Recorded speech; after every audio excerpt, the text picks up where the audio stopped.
Thank you. One other point, you notice that everybody that was standing with me had breast cancer awareness ribbons. October is Breast Cancer Awareness Month. We have spoken about it regularly at council. We want to make sure that we continue to spread the message that breast cancer affects all of us, whether it attacks us personally or not, and that while it is predominantly a disease that women experience, men can get breast cancer as well. But we all have mothers, sisters, grandmothers, cousins, friends who have dealt with breast cancer, and it's important to continue to have a public discussion. 1 in 8 women will be diagnosed with breast cancer in their lifetime, and it is the most commonly diagnosed cancer in women, and it is the second leading cause of death among women. So we need to make sure that everyone does breast self-exams, but that women have also the appropriate access to mammograms and treatment once diagnosed. And so continue to help us spread the word about breast cancer awareness. Questions? The tax rate, Mayor? Comment on the, I just heard from somebody who wants to be mayor that he thinks it should be lowered by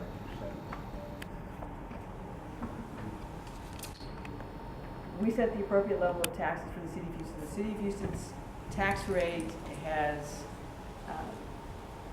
been flat since I've been mayor, and in fact, it's at the, because of previous reductions in the tax rate, it's at the lowest level I think it's been since 1994. We are a growing city, and because we are a growing city, we are bringing in more revenue, but we have kept the tax rate level as a commitment to the taxpayers of being prudent with our budgeting. Because also we are a growing city, we need to provide the services for all those folks coming in to Houston.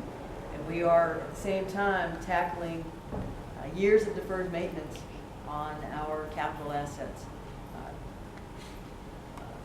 All but one member of the Houston City Council voted to maintain a level tax rate, and I think that was the appropriate decision because we also, and I'll remind everyone, made the decision when we passed the budget back in June to put aside any revenue above our projected expenditures for next year, roll it over to next year so we could tackle long-term problems like deferred maintenance of city facilities and like the issue of pension underfunding. And so this has been a council that is committed to fiscal responsibility.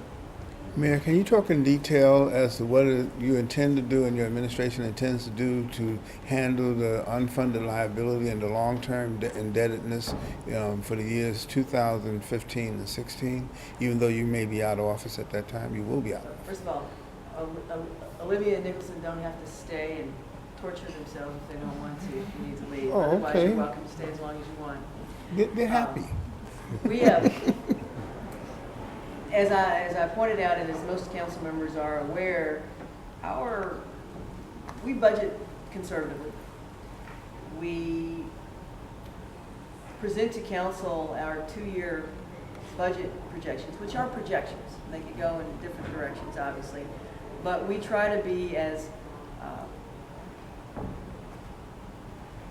pessimistic as possible. We stress our budget in our presentation to council by going to the lowest reasonable expected revenue projection and the highest reasonable expected expenditure projection to stress the budget and to show council what problems they might be facing. And so we don't deliberately try to show an underfunding, but that is often the case as we project forward by using that method. But the city has done some things that are unique and really noteworthy. And one, because we made the decision by a vote of the citizens and is in our charter, we can no longer do any debt financing for street and drainage repair. I know there are candidates for mayor who say, well, they're just gonna repeal the drainage fee for the city of Houston. Fine. Mayors could choose to do that. I think it would be a terrible mistake. But the charter still says that we cannot go and do any debt financing going forward. So we cannot go back to where we were. We can only go forward. And we are the only major city that I'm aware of in America that has actually reduced the debt burden on future generations by making a courageous decision to say we're not going to do debt financing. We have also made a commitment, which is one of my pet peeves, and I've been pushing for it, and I know it's Councilmember Costello's as well, that we will set aside money for routine maintenance of city facilities instead of doing what we've done in the past, which is we build something and then we leave it till it falls apart and we go and rebuild it. And so for the first time, we have a line item in the city budget setting aside maintenance. We voted on a contract today, or a commitment today, to help fund this new hike and bike trail system we're putting in with a guaranteed maintenance commitment of tax dollars. We are doing business in a new way, and that will pay off in budgeting over the next few years. It's painful at the beginning when you suck it up and you start saving money and putting stuff aside for maintenance, but over the next 10 and 20 years, the city will see the benefits of this. I'm very excited about what we've done. Mayor, could you talk straight to folks that complain the city is not transparent about its tax rate, and what what state regulations are in place for how the city has to put out that information?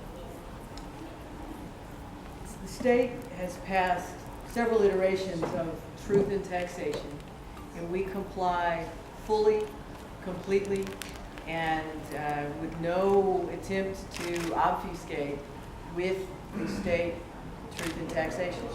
And in fact, you heard Councilmember Costello when he actually made the motion with language specified by the state of Texas. Talk about micromanaging, where it's very clear our tax rate is flat, but our tax revenue will be going up because the city is growing. And we actually talk about that as part of the language of passing our tax rate, which we said today. I don't know how much more clear we could be. Mayor, regarding the police chief's